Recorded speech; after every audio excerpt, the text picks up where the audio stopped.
Salam əziz şagirdlər. Bugün biz sizlərlə birlikdə köməkçilik hissəsi olan nida haqqında öyrənəcəyik. Köməkçilik hissəsi olan nida bildiyimiz kimi danışanın hiss və həyəcanını ifadə edir. Danışanın hiss və həyəcanını ifadə edir. Hiss və həyəcan müxtəlif formalarda ola bilər. Qorxu bildirər, sevinç bildirə bilər, kədər bildirə bilər, nifrət bildirə bilər və s. Deməli, nidalar cümlədə heç bir mənasələr əmələ gətirmir, sözlər arasında heç bir əlaqə yaratmır. Amma nidalar müstəqil şəkildə, yəni belə deyək, cümlə yarada bilir. Təklikdə cümlə yarada bilir, söz cümlə kimi çıxış edə bilir. Söz cümlə.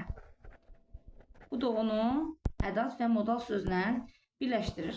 Yəni hər üçün oxşar cəhət odur ki, nida da, modal sözlər də, ədatlar da təklikdə cümlə yaradaraq, söz cümlə belə deyək, yaradaraq bitmiş fikri ifadə edə bilirlər. Bitmiş fikri ifadə edə bilirlər. Bitmiş fikir. Məsələn, deyirik ki, biz qələbə qazandıq. Ura! Sadəcə bir sözlə biz nə etdik? Bir nida ilə cümlə yaradıb bitmiş bir fikri ifadə etdik. Nidalar quruluşuna görə sadə və mürəkkəb olmaqla iki yerə bölünür. Sadə nidalar sadəcə bir sözdən ibarətdir. Məsələn, paho, xux, ey, ay, daha sonra ura və s. nidalar nə edir? Sadə nidalardır bunlar. Sadəcə bir sözdən ibarətdir. Mürəkkəb nidalar isə iki və daha çox sözdən əmələ gələn nidalardır. Mürəkkəb nidalar həm defislə yazıla bilir, həm də ayrı yazıla bilir. Həm defislə, həm də ayrı. Ayrı yazılan nidalarımız hansılardır? Ayrı. Bura daxildir ay aman. Daha sonra ay haray. Bu nidalar ayrı yazılır. Amma defislə yazılan nidalara nələr daxildir? Məsələn, deyirik ki, bəh-bəh, xa-xa-xa istehza bildirən nidamızdır. Deməli, bunlar nədir? Bəh-bəh, daha sonra aycan-aycan, ikisi yan-yana işləndikdə və s. nidalar isə vay-vay nidaları defislə yazıla bilən nidalardır. Nidaların məna növlərinə gəldikdə,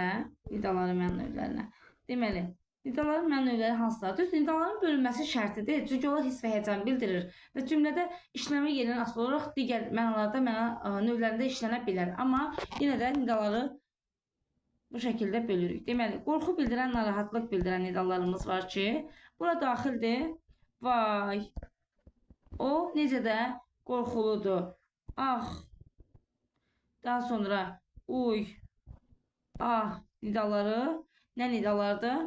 Deməli, qorxu, narahatlıq bildirən nidalardır. Ox nidası qorxu, narahatlıq bildirən nidadır. Daha sonra şadlıq və sevinç bildirən nidalarımız var. Şadlıq, sevinç bildirən nidalarımız var. Bura nələr daxildir? Ura, bəh-bəh, ura, bəh-bəh, oxay, aycan, paho və s. nidalarımız isə şadlıq və sevinç bildirən nidalardır. Bunlar da əzbərləmə tələb edir, amma yenə də cümlədə işləmə məqamına diqqət etməliyik. Daha sonra nidalar var, çağırış nidaları. Çağırış nidaları daha çox demək olar ki, çox vaxt kitablarla işlənir. Bura nələr daxildir? Hey, ey, ay, a və s. Abala, ay uşaq, ey oğul, hey və s. nidaları çağırış nidalarıdır. Qəm, kədər bildirən nidalarımız var. Bura nələr daxildir? Qəm, kədər bildirən nidalarımıza. Qəm, kədər. Məsələn, deməli, necə də maraqlı günlərimiz geridə qaldı. Ah, o günlər bir də geri dönməyəcək. Of, əlim yaman ağrıyır və s. Nidaları qəm-kədər bildirən nidalardır. Deməli, nifrət və istehza bildirən nidalarımız var. Nifrət və istehza bildirən nidalar. Məsələn, xa-xa-xa. Bu istehza bildirir. Lağlağı mənasında xa-xa-xa. Bunun şalvarına bax.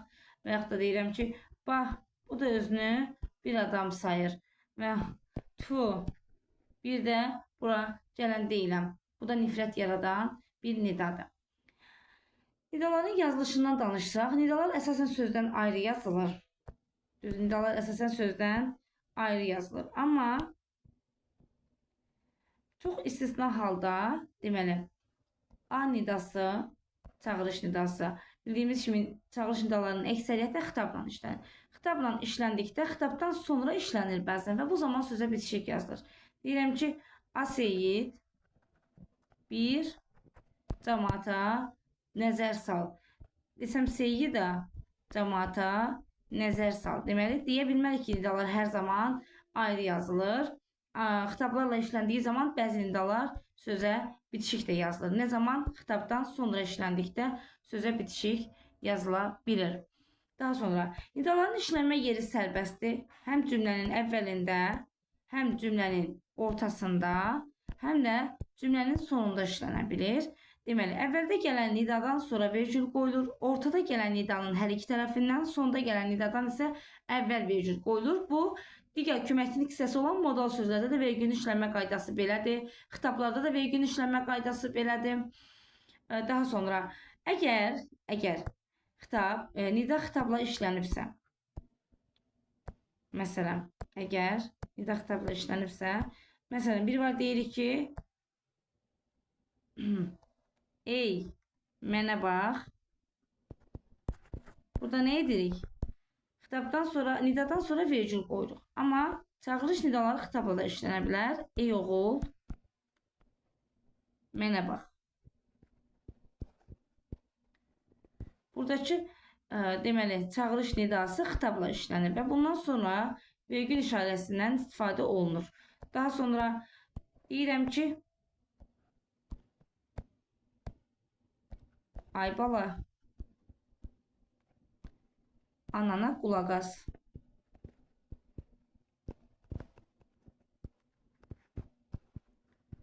Burada nidamız aydı, amma bala xitabı ilə işləndiyi üçün vergül baladan sonra qoyulacaq. Deməli, çağırış nidalarının əksəriyyəti düzdür, xitablarla işlənir. Amma ey çağırış nidası tək də işlənə bilir, xitabsız da işlənə bilir. Bəzən testlərdə belə bir sual çıxır qarşımıza ki, hansı nidadan sonra vergül qoymaq da olar, qoymamaq da olar və yaxud da ki, doğru işarələr buraxılıb, hansında nidadan sonra həm də xitabdan sonra vergül qoyula bilər. Bu ey nidasıdır, çünki ay dedikdə ay nidası təklikdə işlənmir, çağırış nidası olaraq mütləq nə edir? Ay nidaları xitabla işlənir, amma ey nidası həm xitabla işlənir, həm də təklikdə işlənir. Bax, cümlədə göründüyü kimi, ey, mənə bax, biz bunu tək işlədə bilirik. Bir də var deyirəm, ey oğul, mənə bax, burada xitabla da işlənə bilir. Deməli, bunu təklikdə də xitab kimi düşünə bilərik. Ey, oğul, mənə bax. Deməli, burada eydən sonra vergül qoya da bilərik, qoymaya da bilərik. Daha sonra danışaq nidaların amonimliyindən. Digər köməkçilik hissələri kimi nidaların da əksəriyyəti amonimlik təşkil edir. Nidaların amonimliyi. Amonimlik nədir? Xatırlayaq, deyilişi və yazılışı eyni, amma leksik mənaları tamamilə fərqli olan sözlərdir. Onlar həm eyni, həm də müxtəlif nitq hissəsinə aid ola bilər. Məsələn, vay nidası həm nidadır, vay, o necə də qorxuludur, vay, qoşun üstümüzə hücum çəkdi və s. nidadır. Deməli, həm nida ola bilir, həm də vay səsi bütün kəndi bürümüşdü. Burada isə isim kimi işlənə bilir. Daha sonra ox nidası, ox, mən necə də qorxuram. Burada nidadır, ox eyni zamanda isim kimi də işlənə bilir. Mən yayı çəkdim, oxu atdım. Burada isə isimdir. Daha sonra ax nidası həm nidadır. Ax, mən ondan çox qorxuram. Ax, gərək o gəlməsin. Burada olur nida. Amma desəm ki, suyun axmağı, burada axmaq məsdərindən söhbət gedir. Axmaq sifətindən söhbət getmir. Ax, axmaq. Deməli, suyun axmağı, deməli, hamını narahat edirdi. Burada axmaq fiilindən söhbət gedir. Daha sonra oy nidası da həm nida, həm də fiil kimi çıxış edə bilir. Fiil kimi. Bir var, oy, mən ondan çox ehtiyat edirəm. Bir də var deyirəm ki, oymaq, ağacın dibini oymaq fiilindən söhbət gedir. Bu zaman fiil kimi çıxış edə bilir. Daha sonra uy nidası var. Daha sonra ah nidası var. Uy nidası eyni zamanda nidadır. Uy, onun gözləri necə qorxuludur. Burada oldu nida.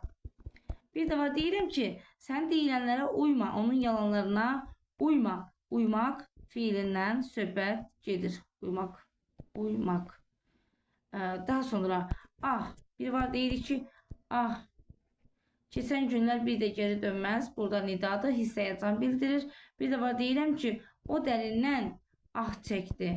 Onun ahı göylərə yüksəldi və s. Burada isə isim kimi çıxış edə bilir. Daha sonra hansında hey nidamız var. Hey nidamız. Hey hem nidadır, hem de isimdir. Hey. Mesela deyirəm ki, hey, mənə yaxşı bax. Burada oldu nida. Bir də var deyirəm ki, onun heyi qalmamışdı. Dizlərində taqəti qalmamışdı. Taqət mənasında işlənirsə, hey, taqət. Bu zaman isim kimi çıxış etmiş olur. Nida haqqında söyləyəcəklərimiz bu qədər, öyrənəcəklərimiz bu qədər.